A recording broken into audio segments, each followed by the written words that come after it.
여러분 안녕하십니까? 뉴스9 윤정호입니다. 민주당 이재명 대표를 치료 중인 서울대병원이 피습 이틀 만에 첫 브리핑을 했습니다. 수술을 한 의사가 직접 나서서 이 대표 상태가 어떤지, 어떤 수술을 했는지 밝혔습니다. 흉기에 찔렸지만 동맥이나 기도를 다치지는 않아 순조롭게 회복하고 있다고 말했습니다. 신경희 기자가 먼저 보도합니다. 민주당 이재명 대표의 혈관 재건 수술을 집도한 서울대병원 이식혈관외과 민승기 교수가 취재진 앞에 섰습니다. 지난 2일 오후 이 대표가 이송됐을 당시 상태를 설명합니다. 목뒤근 위로 1.4cm의 칼로 찔린 자상이 있었습니다. 많은 양의 피떡이 고여 있었습니다. 이 대표가 1.4cm 길이의 자상을 입은 부위는 목 근육 중 하나인 흉쇄 유돌근. 근육 아래 있는 손목정맥 둘레의 60%가 잘려 있었고 피하지방과 근육층이 모두 관통된 상태였다고 설명했습니다. 민 교수에 따르면 수술은 오후 4시 20분 시작해 손목정맥 9mm를 봉합하고 근육 주변에 뭉친 핏덩어리를 제거했습니다. 1시간 40분에 걸친 수술이 끝난 건 오후 6시였습니다. 다행히 동맥의 손상은 없었습니다. 주위의 뇌신경이나 다른 식도나 기도의 손상은 관찰되지 않았습니다. 현재 순조롭게 회복하고 계십니다. 하지만 민 교수는 흉기로 인한 외상의 특성상 추가 손상이나 감염, 합병증 발생 등의 우려가 있어 경과를 잘 지켜봐야 한다고 말했습니다. 민주당은 이 대표가 그동안 물만 섭취하다 오늘 점심 병원에서 제공한 미음으로 식사를 했다고 전했습니다. 이 대표는 어제까지는 거의 말을 못했지만 현재는 간단한 의사소통이 가능한 상태인 것으로 알려졌습니다. TV조선 신경입니다. 이재명 대표가 부산에서 서울로 이송되는 과정을 두고 두 국립대 병원이 진실 공방을 벌이고 있습니다. 서울대병원은 경험 많은 의사가 필요해 부산대 병원이 전원 요청을 했다고 설명했는데 부산대 병원은 민주당 요청이었다고 반박했습니다. 부산 지역 의사들은 지역 갈라치기라며 집단 반발하기도 했습니다. 최지원 기자입니다. 서울대병원 측은 이재명 대표의 헬기 이송 과정을 설명하면서 부산대병원에 전원 요청이 있었다고 했습니다. 우리는 부산대병원의 전원 요청을 받아들였고 저희가 중환자실과 수술실을 준비하고 정해진 대로 수술을 진행하였습니다. 이틀 전 부산에서 흉기 피습을 당한 이 대표는 오전 11시 30분쯤 부산대병원 권역외상센터에 도착했습니다. 이곳에서 응급조치와 검사를 마친 이 대표는 헬기로 서울대병원까지 이송됐고 사고 5시간여 뒤 수술을 받았습니다. 서울대병원은 또 당시 상황을 설명하며 수술 성공을 장담하기 어려워 경험 많은 전문의가 필요한 상황이었다고도 했습니다. 하지만 부산대병원 권역외상센터장 김영대 교수는 전원 요청을 한 적이 없다고 반박했습니다. 이재명 대표 비서실장인 천준호 의원이 서울대병원과 통화를 하던 중 전화를 바꿔줘 환자 상태를 설명한 것뿐이란 겁니다. 전원이 의학적으로 바람직하지 않았고 혈관 손상 수술 경험이 가장 많은 전문의가 이미 수술을 준비하고 있었다고도 했습니다. 가족들이랑 당에서 그렇게 의논을 한 것 같은데 그렇게 서로 의논을 해서 서울로 가서 하자는 식으로. 부산시 의사회는 모든 수술 준비가 다 됐음에도 병간호를 핑계로 수도권 병원으로 이송했다며 지역 주민들과 의료인들이 마음의 상처를 받고 혼란스러워하고 있다는 규탄 성명을 냈습니다. TV조선 최지원입니다. 법원은 이재명 대표를 습격한 김모 씨에 대해 구속영장을 발부했습니다. 범행의 중대성과 위험성 등을 따져볼 때 달아날 우려가 있다고 본 겁니다. 김 씨는 범행 동기를 묻자 경찰에 제출한 변명문을 참고하라고만 했습니다. 이어서 하동원 기자가 보도합니다. 오늘 오후 영장실질심사를 받기 위해 부산지방법원에 출석한 김모 씨. 범행 동기를 묻는 취재진의 질문에 처음 입을 열었습니다. 이재명 대표 왜 공격하셨습니까? 경찰에다가 내 변명문을 8쪽짜리 제출을 했어요. 그걸 참고해 주시면 되겠습니다. 경찰에 제출했다고 말한 8쪽짜리 변명문은 김 씨가 범행 당시 가지고 있었던 것으로 전해졌습니다. 경찰은 김 씨가 말한 변명문의 내용은 밝히지 않았습니다. 피의자 김 씨에 대한 영장실질심사는 오후 2시부터 시작돼 15분 만에 끝났습니다. 김 씨는 이후 부산경찰청 수사본부로 압송돼 추가 조사를 받았습니다. 법정에 뭐라고 소명하셨습니까? 경찰에 수술한 거 기다리고 있습니다. 부산지법은 영장실질심사가 끝난 지 2시간 만인 오후 4시 반쯤 구속영장을 발부했습니다. 범행 내용, 범행의 위험성과 중대성 등을 고려할 때 피의자가 도망할 염려가 있다며 영장 발부 이유를 설명했습니다. 김 씨는 유치장에서 꼬박꼬박 식사를 챙겨 먹고 경찰의 요구에 삼국지를 읽는 등 별다른 동요 없이 지내고 있는 것으로 전해졌습니다. 범죄심리 전문가들은 김 씨가 반성문이 아닌 변명문이라고 말한 건 정치나 종교 등 신념을 가진 확신범일 가능성이 높다고 분석했습니다. TV조선 하동훈입니다. 앞서 보신 대로 이재명 대표는 위험한 고비를 넘겼지만 회복까지 2주 정도 걸릴 걸로 보입니다. 그 사이 당무를 보기가 힘들 텐데 민주당은 대정부 투쟁을 다시 시작하며 전열을 가다듬고 있습니다. 신유만 기자입니다. 일반 병실로 옮긴 뒤 이틀째를 맞은 이재명 대표는 서서히 회복세를 보이고 있습니다. 이 대표 측 관계자는 어제까지는 거의 말을 못했던 이 대표가 오늘부터는 사람들에게 인사도 했다며 쉰 목소리로 느릿느릿 말하는 정도라고 전했습니다. 다만 아직 면회는 극소수로 제한되고 있습니다. 이 대표는 당무 복귀 의지도 밝힌 것으로 전해졌는데 회복까지는 최소 2주가량 걸릴 것으로 예상됩니다. 이 때문에 당초 이번 주로 예정됐던 공관위 출범은 연기됐습니다. 중요한 그 당무 같은 경우는 조금 홀드하고 약간 좀 보류하고 있고요. 예. 대표께서 병원에 계셔도 네. 좀 우리가 그 면회가 좀 자유로워지면 또 대표의 의견을 들어서 결정하면 되기 때문에. 또 이 대표가 위원장을 맡은 인재 영입이도 영입 발표 일정을 다음 주로 미뤘습니다. 수일 이후부터는 가족 외의 접견이 가능해질 수 있기 때문에 그런 방식으로 소통하면서 당 운영을 해.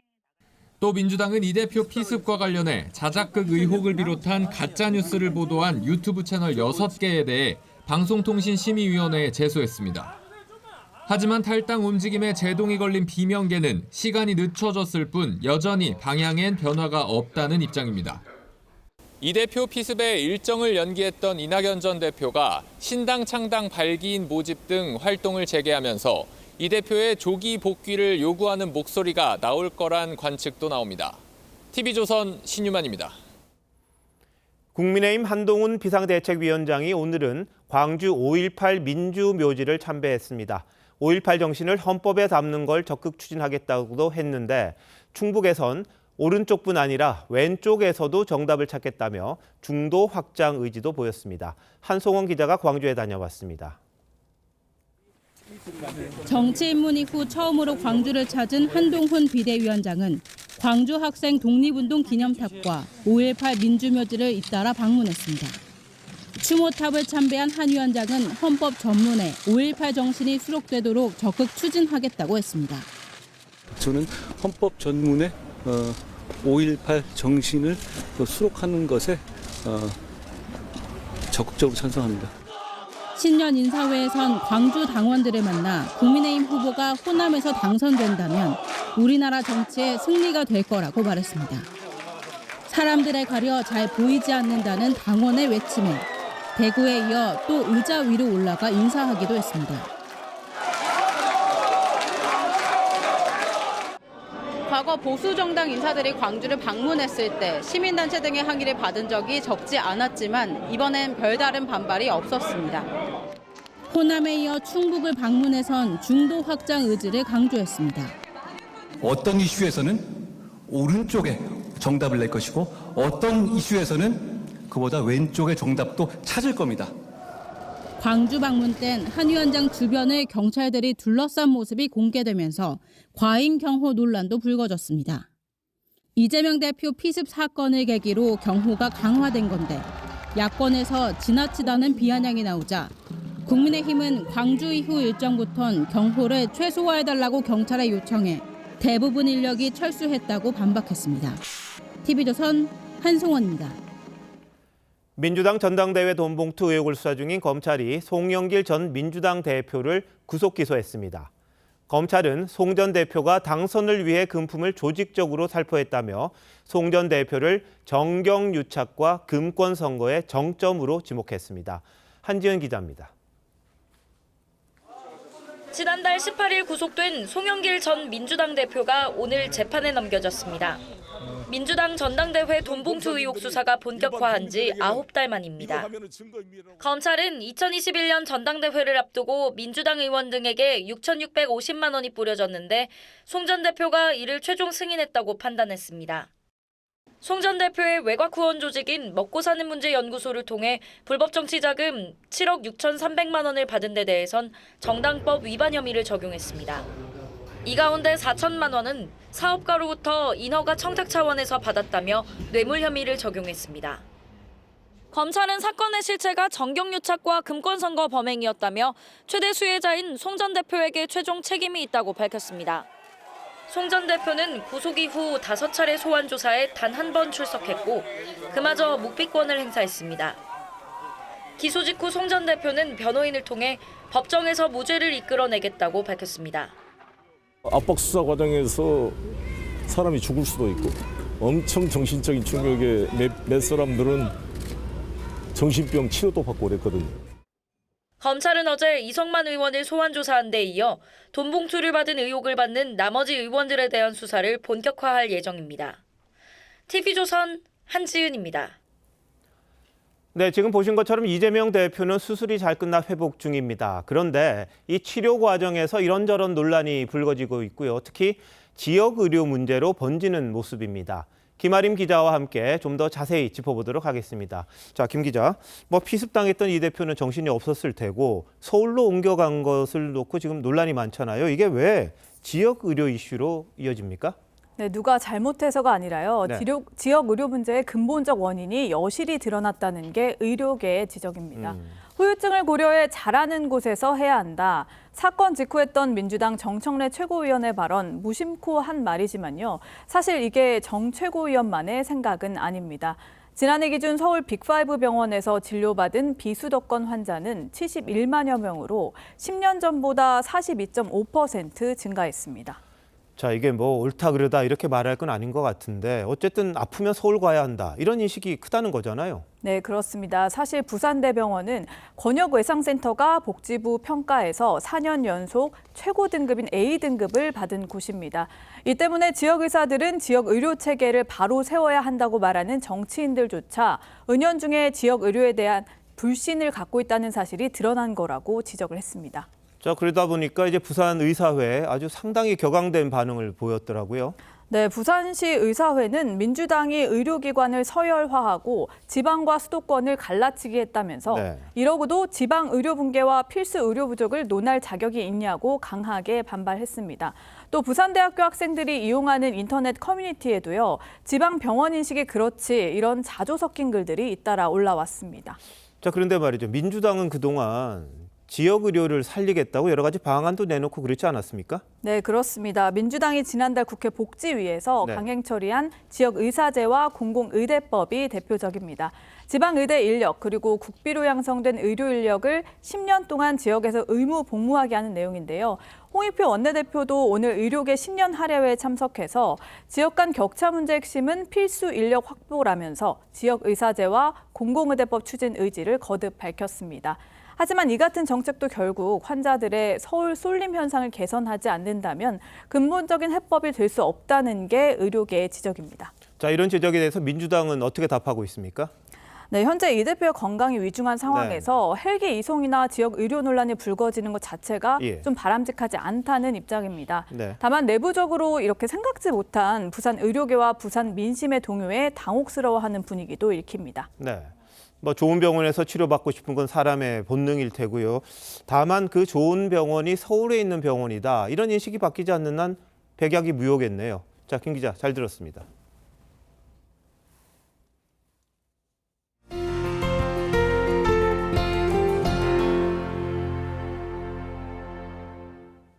선거철이 다가오면 보통 정부가 장밋빛 전망을 내놓곤 하죠.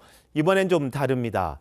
대내외적 경제 사정이 상당히 좋지 않은 탓인지 정부가 경제 성장 전망치를 낮췄고 물가 방어선도 후퇴했습니다. 당장 고용과 소비가 나빠질 겁니다. 이 때문에 부동산 규제를 풀어 돈을 돌게 할 계획인데 농어촌에 있는 집을 사면 1가구 2주택을 적용하지 않기로 했습니다. 송병철 기자입니다. 정부가 1주택자 혜택을 주는 곳은 인구 감소 지역입니다.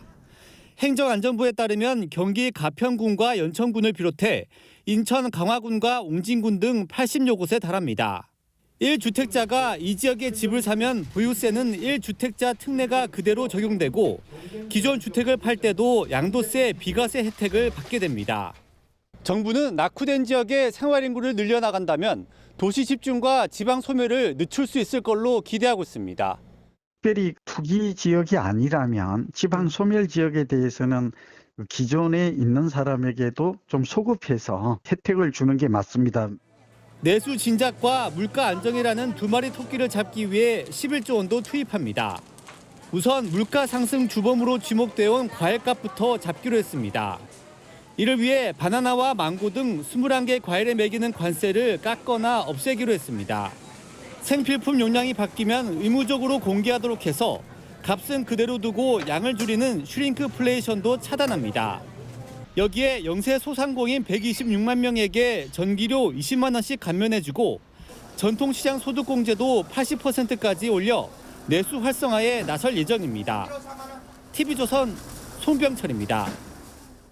상황이 얼마나 심각하길래 이런 대책까지 나왔는지 지방을 가봤습니다.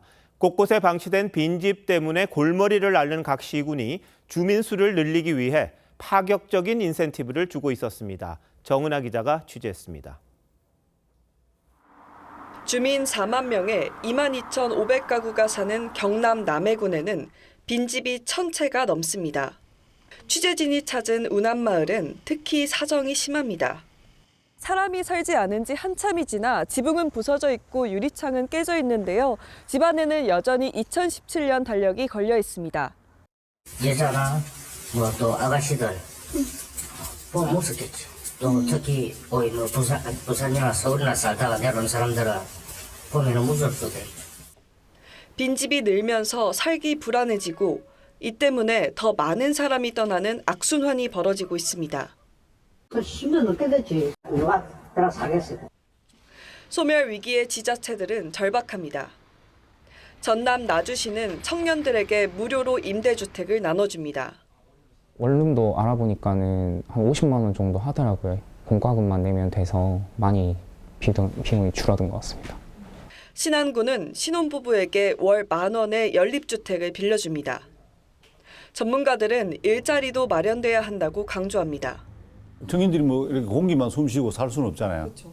좋은 일자리가 많으면 거기 가서 출산도 하고 결혼도 하고 그렇게 하는 거죠. 빈집을 줄일 정부 차원의 대책 마련도 시급하다는 지적입니다. TV조선 정은아입니다. 보신 것처럼 우리 국민들의 삶과 관련된 위기들이 동시다발적으로 겹치면서 새해 첫 정부 업무 보고도 국민들과 함께 민생을 토론하는 형식으로 진행했습니다. 현장의 어려움을 들은 윤석열 대통령은 직접 듣고 바로 해결하는 정부가 되겠다고 말했습니다. 황선영 기자가 정리했습니다. 윤석열 대통령이 동그랗게 둘러앉은 시민들 한가운데 자리를 잡습니다. 소상공인과 주부, 대학생 등 130여 명과 함께 올해 경제정책 방향을 보고받은 윤 대통령은 앞으로 업무 보고는 정부와 국민이 같이 고민하고 해법을 찾는 형식이 될 거라고 했습니다. 과제별, 주제별로 전국 곳곳의 민생 현장을 찾아서 국민 여러분들과 함께 토론하는 자리.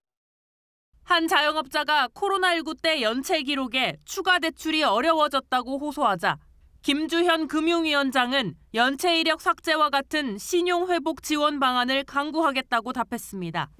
창원의 자동차 부품회사 사장은 지방 인력난을 호소하며 연구개발 예산 확대를 요청했고 청년 투자자는 투자시장 교란 행위를 막아달라고 했습니다. 윤 대통령은 주식 공매도는 부작용이 완벽하게 해소되지 않으면 선거가 끝나도 계속 금지하겠다고 했고 R&D 예산도 대폭 확대하겠다고 했습니다.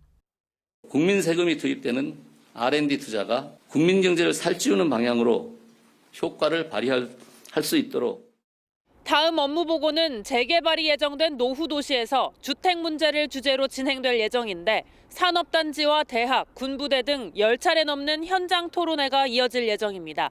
TV조선 황선영입니다. 계속해서 일본 상황 전하겠습니다. 노토반도해인 강진이 나흘째로 접어들었습니다. 생명을 살릴 수 있는 골든타임 72시간도 지났습니다. 현재까지 파악된 사망자가 84명, 실종자도 많아서 인명피해는 더 커질 수밖에 없습니다.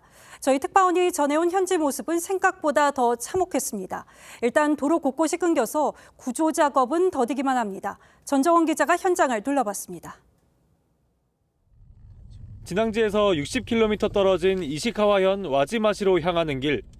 도로 곳곳이 패여 차량이 심하게 흔들립니다. 일부 도로는 아찔한 절벽으로 변했습니다.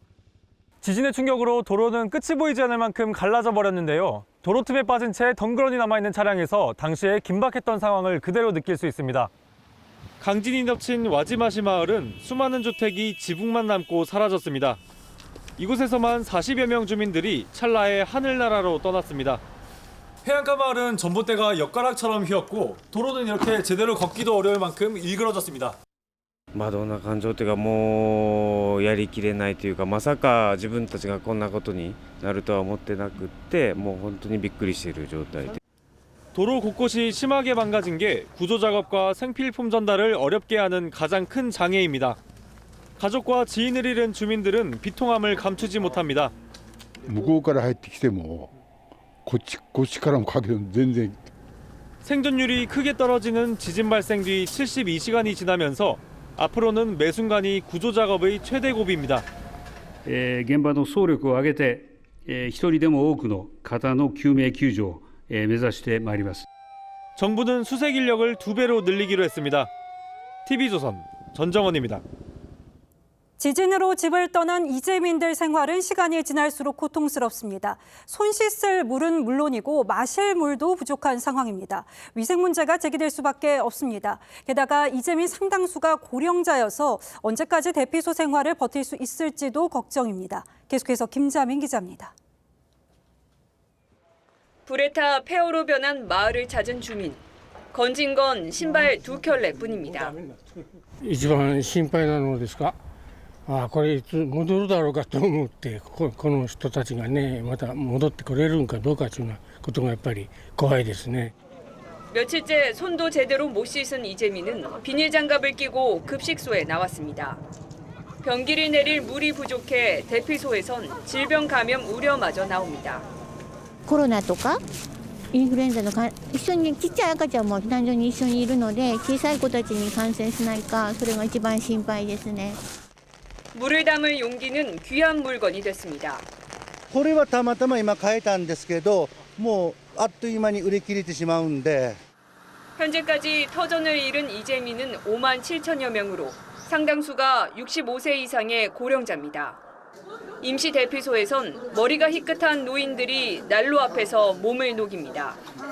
제대로 먹지도 쉬지도 못하는 고통의 나날이지만 어려움을 견디는 건 이웃이 있기 때문입니다. 皆さんそれぞれ地域で顔見知りの方がたくさんおいでますからお互い声を掛け合って頑張ろうねっていうふうにおっしゃっておいでますから. 아직 29개 마을의 주민 약 750명은 완전한 고립 상태로 한겨울 추위와 단수 등의 문제로 힘겨운 하루하루를 보내고 있습니다. TV조선 김자민입니다. 낙서 테러로 훼손된 경복궁 담장이 긴급 복구 작업을 거쳐서 다시 공개됐습니다. 과거 모습으로 완벽하게 복구되지는 못했습니다. 문화재청은 복구에 들어간 비용을 1억 원 정도로 추산하고 이 돈을 담장을 훼손한 이들에게 청구할 예정입니다. 박소영 기자입니다. 가림막을 걷자 허연 담장이 조금씩 모습을 드러냅니다. 문화재청이 경복궁 담장에 쓰인 낙서를 지우고 긴급 보존 처리한 결과를 오늘 공개했습니다. 낙서가 있었던 벽입니다. 지금은 가까이서 들여다봐야만 미세하게 흔적이 보일 정도로 거의 다 지워졌습니다. 현재 작업 진행률은 약 80%. 남아있는 오염 흔적은 겨울이 지나고 마저 지울 계획입니다. 봄 이후에 저희가 2단계 작업을 할 때 어떤 방법을 적용하고 어느 정도 강도로 처리하고 이제 이런 것들이 조금 정해져야 완전히 제거가 되는지 이 부분에 대한 것들을 말씀드릴 수 있을 것 같아서. 문화재청은 장비 대여비와 인건비를 포함해 이번 복구에 든 비용을 1억 원 이상으로 추산하고 비용 일부를 낙서범에게 청구하는 방안을 검토하고 있습니다. 소송을 통해서든 부모한테, 그러니까 부모가 법적 의무자이기 때문에 부모에게 청구하는 그런 방안도 저희가 지금 고려를 하고 있습니다.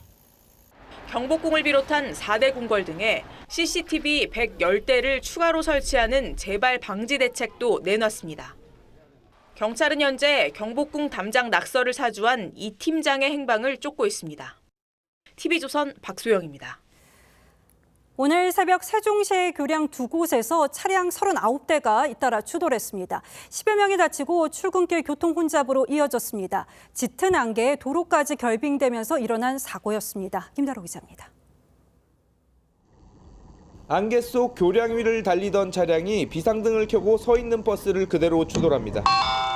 잠시 뒤 이 차량도 뒤따르던 차에 들이받치며 흔들립니다. 오늘 새벽 6시 30분쯤 금강을 가로지르는 세종시 아람찬교에서 차량 12대가 추돌해 9명이 다쳤습니다. 안개가 너무 많이 껴가지고 천천히 간다고 가고 있었거든요. 브레이크를 밟았는데 이게 차가 계속 미끄러지면서 앞으로 가더라고요. 약 1시간 전쯤에는 인근 금빛 노을교에서도 차량 27대가 잇따라 추돌해 5명이 다쳤습니다. 도로가 얼었다라는 그 상황을 파악이 안 됐어요. 내렸을 때 미끄러져서 넘어질 뻔한 정도까지. 연쇄 추돌 사고가 나자 경찰은 두 다리의 차량 통행을 제한해 출근길 극심한 혼잡을 빚었습니다. 사고 당시 현장에는 가시거리가 100m에도 못 미칠 정도로 짙은 안개가 끼었습니다. 또 전날 내렸던 비가 기온이 영하로 떨어지면서 교량 노면에는 살얼음이 얼어 있었습니다. 이로 인해 현장에 출동한 순찰차 2대도 추돌 사고를 피하지 못했습니다. 사고 발생 4시간이 지났지만 도로는 여전히 미끄럽고 안개도 짙습니다. 내륙인데다 금강까지 끼고 있어 짙은 안개가 자주 끼는 세종시. 시 측은 뒤늦게 두 교량에 염수 분사 장치와 안개 등을 설치하기로 했습니다. TV조선 김다로입니다. 5층짜리 건물에서 50대 여성이 떨어져 숨지는 사고가 발생했습니다. 이 여성은 현관 비밀번호가 떠오르지 않자 옥상에서 밧줄을 타고 4층 집으로 들어가려다가 변을 당했습니다. 박건우 기자입니다. 광주시 동구의 한 골목길에 있는 원룸 건물입니다. 이곳 4층에 살던 50대 여성 A씨는 지난 2일 밤 현관 비밀번호가 갑자기 생각나지 않아 집에 들어가지 못하고 있었습니다. 고민하던 A씨는 열쇠 수리공을 부르지 않고 다른 방법을 떠올렸습니다. 옥상에서 4층인 자신의 집 창문으로 내려와 집 안으로 들어가려고 한 겁니다. A씨는 이 청광막을 밧줄로 활용해 가스관에 묶었습니다. 이후 신발을 벗고 밧줄을 타고 내려오다가 그만 발을 헛디뎌 지상으로 추락하고 말았습니다. 엊그저께 영화 경찰차가 났더라고요. 시상에 비밀번호 잊어먹거나. 추락한 A씨는 하반신이 골절돼 주변에 도움을 요청한 것으로 알려졌습니다. 떨어져가지고 형사 말을 했대. 살려주세요. 머리는 안 다쳤더라고요. 도움을 요청하는 소리를 들은 이웃 주민의 신고로 A씨는 곧장 병원으로 옮겨졌습니다. 하지만 다발성 골절에 의한 장기 손상으로 이튿날 숨지고 말았습니다. 내려오다가 힘이 빠져가지고 밑에 추락해가지고 전국시로 옮겼는데 가만있다. 광주시 동구청은 기초생활수급권자인 A씨의 장례비를 지원하기로 했습니다. TV조선 박건우입니다. 양육비를 주지 않은 부모의 신상을 공개한 웹사이트 대표에게 대법원이 유죄를 선고했습니다. 양육비 지급 의무에 대한 사회적 관심을 불러일으켰지만 사적 제재로 명예를 훼손했다는 겁니다. 이번 판결이 가져올 파장은 김혜나 기자가 설명드리겠습니다. 이름, 얼굴, 나이는 물론 사는 곳까지 나와 있습니다. 2018년 개설된 배드파더스는 양육비를 주지 않은 400여 명의 신상 정보를 공개했습니다. 배드파더스가 이렇게 명단을 공개하면서 양육비를 주지 않는 부모에 대한 여론이 악화됐고 결국 국회가 법을 개정했습니다. 이에 따라 2021년부터 여성가족부가 2달 간격으로 명단을 공개하고 있습니다. 하지만 정작 사이트 운영자 구본창 씨는 오늘 정보통신망법 명예훼손 혐의로 최종 유죄 판결을 받았습니다. 대법원은 신상 공개가 여론 형성에 기여한 측면도 있지만 사적 제재 수단에 가깝다며 구체적 정보까지 공개해 피해자의 권리를 침해했다고 했습니다.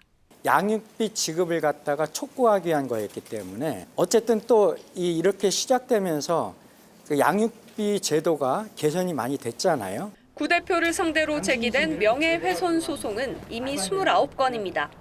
오늘 대법원 판결로 구 대표에 대한 추가 소송이 잇따를 수 있다는 전망도 나옵니다. TV조선 김예나입니다. 아이 키우는 부모 입장에서는 이미 체감하셨을 소식인데요. 수치로 접하면 또 다르지 않을까 싶습니다. 올해 서울초등학교 입학생이 사상 처음으로 5만 명대로 떨어졌습니다. 이 와중에 입학생이 이른바 강남 상고학교에 몰리는 쏠림 현상까지 나타나서 비강남권 학교와 많게는 10배 차이를 보였습니다. 박지훈 기자가 취재했습니다. 난생 처음 본 교실이 신기합니다. 입학을 축하합니다. 초등학생이 되면 하고 싶은 일도 많습니다. 방과후가 너무 재밌을 것 같아요. 배드민턴도 하고 싶고 축구도 하고 싶고 로봇 과학도 하고 싶어요. 오는 3월 입학을 앞둔 아이들의 마음은 어느 학교나 비슷합니다. 하지만 만나게 될 친구 수는 크게 다릅니다. 서울 서초구에 있는 원명초등학교의 지난해 입학생은 176명입니다. 여기는 서울 강서구에 있는 A초등학교입니다. 지난해 신입생 수가 16명인데요. 보시는 것처럼 원명초등학교의 10분의 1도 되지 않습니다. 실제 올해 초등학교 한 곳당 평균 입학 예정자 수는 서초구가 146명으로 서울시 자치구 중 1위를 기록했습니다. 강남구와 송파구도 각각 114명, 122명으로 나타나 서울시 평균인 104명을 웃돌았습니다. 서울의 초등 입학생 수가 올해 처음으로 5만 명대로 떨어졌지만 강남권 학교에 자녀를 입학시키려는 열기는 뜨거워진 겁니다. 시설이나 교육 여건 쪽으로는 굉장히 만족하고 있습니다. 이 같은 쏠림 현상이 비강남권 학교의 폐교를 가속화할 수 있다는 우려가 나옵니다. TV조선 박재훈입니다. 해병대 1사단에서 또 가혹행위가 있었다는 소식 어제 저희가 단독으로 전해드렸습니다. 그런데 사건 신고 이후에 가해자들이 목격자들에게 연락해 진술을 바꿔달라고 청탁한 걸로 확인됐습니다. 그동안 피해자는 사과 한마디 듣지 못했습니다. 최민식 기자의 단독 취재 이어갑니다. A 하사가 지난해 8월 강제추행과 폭행 사실을 신고한 뒤 함께 근무했던 대원들은 가해자로 지목된 선임 부사관들로부터 전화를 받았습니다. 별일 없었던 것 아니냐며 회유를 시도하려 했다는 게 대원들의 얘기입니다. 잘못을 인정했으면 좋겠는데 그냥 무조건 넘어가려는구나, 양심이 없구나, 이런 생각 들었던 것 같습니다. 또 다른 대원도 사건과 관련된 사실 확인서가 필요하다는 SNS 문자 메시지를 받았는데 역시 가혹행위는 없지 않았냐는 식의 회유였다고 했습니다. 연락을 받았던 대원들은 대부분 가혹행위 사실을 경찰에 진술하겠다고 나선 이들이었습니다. 허벅지 로우키를 산다던가 그런 것도 항상 계속 자주 보이고 가슴 꼬집고 툭툭 치고 엉덩이 차고 막 그런 거 봤던 것 같습니다. 실제로 일부 대원들은 수사가 시작된 뒤 기억이 나지 않는다며 입장을 바꾼 것으로 알려졌습니다. TV조선 보도로 해병대 1사단의 가혹행위 의혹이 알려지자 군은 수사에 적극 협력하겠다는 입장을 밝혔습니다. 피해자 및 가해자는 즉시 분리 조치하였습니다. 현재는 관할 경찰에서 조사 중에 있습니다. 하지만 가해자로 지목된 일부 선임 부사관들이 분리 조치 이후에도 진술 회유에 나선 것에 대해선 확인하기 어렵다고 했습니다. TV조선 최민식입니다. 김정은의 후계 구도를 놓고 한미 정보당국의 해석이 다소 엇갈립니다. 국정원은 김정은의 딸 주애가 후계자로 유력하다고 하면서도 여지는 남겼습니다. 그런데 미국 정보당국은 김정은에게 첫째 아들이 있고 역시 후계자 수업 중인 것으로 파악했습니다. 이태영 기자의 취재입니다. 김정은은 스위스 유학 시절 박운이란 가명의 운전기사 아들로 위장했습니다. 2009년 후계 구도가 공식화한 뒤에도 언론에서 김정은이란 잘못된 이름이 쓰일 정도로 베일에 쌓여 있었습니다. 올해 40인 김정은의 후계는 여전히 자녀의 숫자나 성별 모두 불확실합니다. 김주애 위에 아들이 있고 그 밑에 또 자녀가 있는데 성별은 확실하지 않다. 딸 김주애가 최근 연일 공개석상에 모습을 드러내는 상황에서 조태용 국정원장 후보자는 인사청문 답변서에서 현재로서는 유력한 후계자라는 입장을 밝혔습니다. 국정원 차원에서 유력 후계자란 판단이 나온 것은 처음입니다. 조 후보자는 다만 변수가 많아 모든 가능성을 열어두고 있다고 했는데 미 정보당국의 전직 고위 관료는 김정은의 아들도 후계자 수업을 받고 있는 걸로 파악됐다고 전했습니다. 체제 세습을 위해선 외모부터 풍채와 태도까지 무결성을 유지해야 하는데 아직 공개석상에 나설 준비는 되지 않았다는 설명입니다. 가부장적인 체제에서 아들이 있음에도 불구하고 딸을 내세우는 것은 아무래도 조금 몸이죠. 아직 김정은이 젊은 데다 자녀들이 어려 후계 구도를 예단하기 어렵다는 지적도 나옵니다. TV조선 이태웅입니다.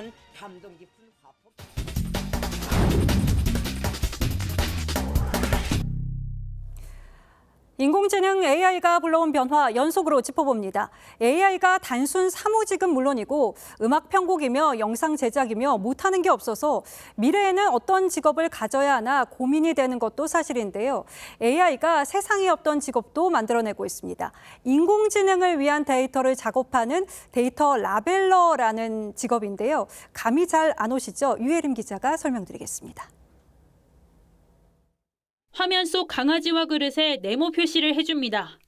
AI가 데이터를 배울 수 있게 표시하는 데이터 라벨링입니다.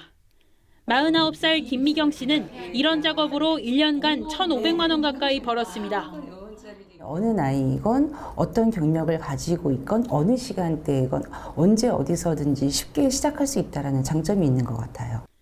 데이터 라벨러는 AI가 배울 수 있게 데이터를 가공해주는 사람입니다.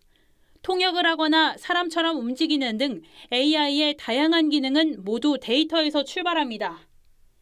인공지능이 이렇게 움직이는 사람의 모습을 다양하게 바꾸려면 동작 데이터를 많이 배워야 하는데요. 동작 데이터가 많을수록 더 정확해집니다. AI가 성장할수록 데이터가 더 많이 필요해져 세계 데이터 라벨링 시장은 2030년까지 10배 이상 커져 22조 원 규모로 늘어날 전망입니다. 구글이 광고 판매 직원 3만 명을 해고하고 AI가 국내 일자리 341만 개를 대체할 거란 전망도 나왔지만 새로운 직업도 생기고 있는 겁니다. 생성된 데이터들이 편향성을 띠지는 않는지, 정치색을 띠지는 않는지 이런 것들 검증하는 그런 역할도 이제 생겨나고 있어요.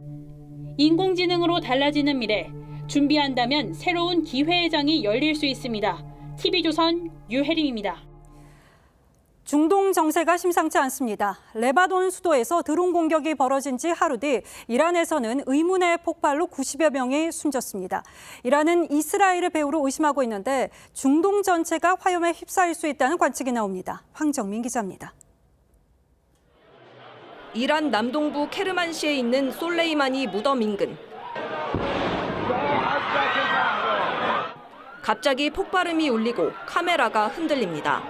현지 시간 3일 오후 이란 군부 실세였던 가셈 솔레이마니 사주기 추모식에서 폭발 사고가 났습니다. 차량에서 시작된 폭발은 20분 간격으로 2차례 발생했는데 95명이 숨지고 200명 넘게 다쳤습니다. 1979년 이슬람 혁명 이후 가장 많은 희생자가 나왔습니다. 미국은 이슬람 순위파 무장단체 IS의 소행 가능성을 제기했습니다. We have no indication at this time at all that Israel was involved in any way whatsoever. 하지만 성난 군중은 이스라엘의 보복을 외치고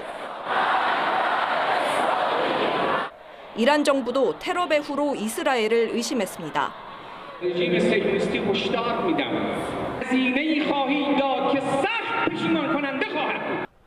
전날엔 레바논 수도 베이루트의 시설이 드론 공습을 받아 하마스 서열 3위 등 6명이 숨졌습니다. 헤즈볼라 역시 이스라엘을 배후로 지목했습니다. 중동 위기가 고조되면서 미국은 토니 블링컨 국무장관을 중동에 급파해 확전 차단에 나섰습니다. TV조선 황정민입니다.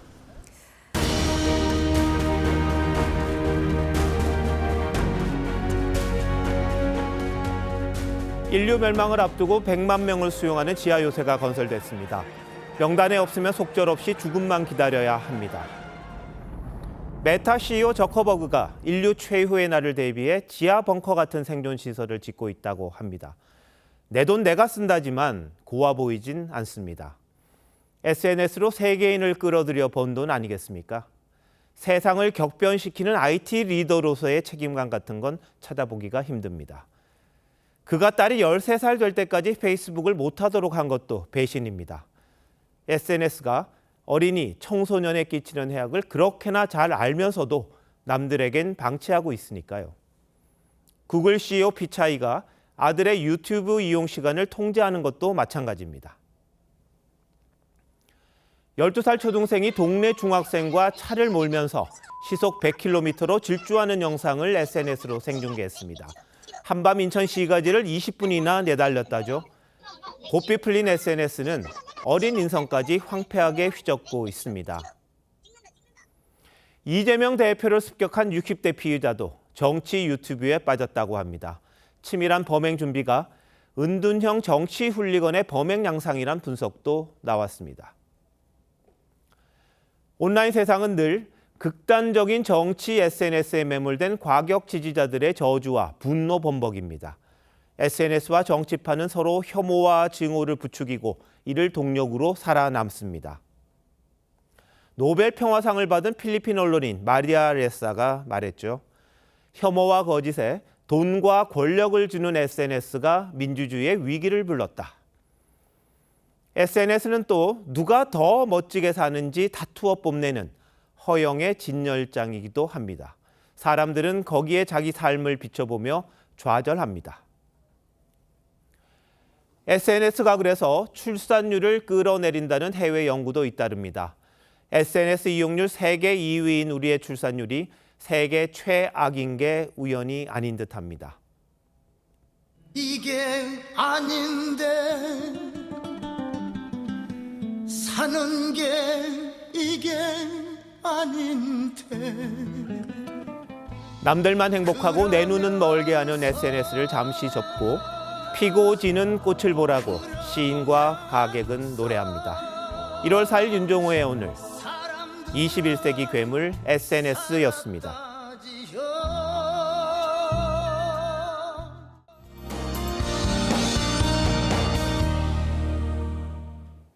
오늘 미세먼지에 갇혔던 서울 도심은 회색빛을 띠었는데요. 잔류먼지에 밤사이 중국발 스모그가 유입되며 내일은 대부분 지역의 공기질이 탁하겠습니다. 내일 새벽부터 아침 사이 수도권과 영서에는 비나 눈이 조금 내리겠습니다. 충청과 남부지방 곳곳으로도 빗방울이 떨어지거나 눈이 날리겠는데요. 도로 살얼음과 빙판길로 인한 미끄럼 사고 주의하셔야겠습니다. 낮부터 중부지방은 차차 맑아지겠고요. 오늘 밤부터 영동과 경북 동해안에 매우 강한 바람이 불겠습니다. 남서풍이 불며 내일 아침에는 오늘보다 기온이 크게 오르겠고요. 다시 영상권으로 올라서는 곳이 많겠습니다. 서울과 전주 3도 예상되고요. 남부지방은 낮 기온 10도를 웃돌며 일교차가 크겠습니다. 내일 새벽부터 동해 먼바다는 물결이 최고 4m로 매우 높게 일겠습니다. 모레부터는 다시 영하권 추위가 이어지겠습니다. 날씨였습니다. 1월 4일 목요일 뉴스9 마칩니다. 시청해주신 여러분 고맙습니다.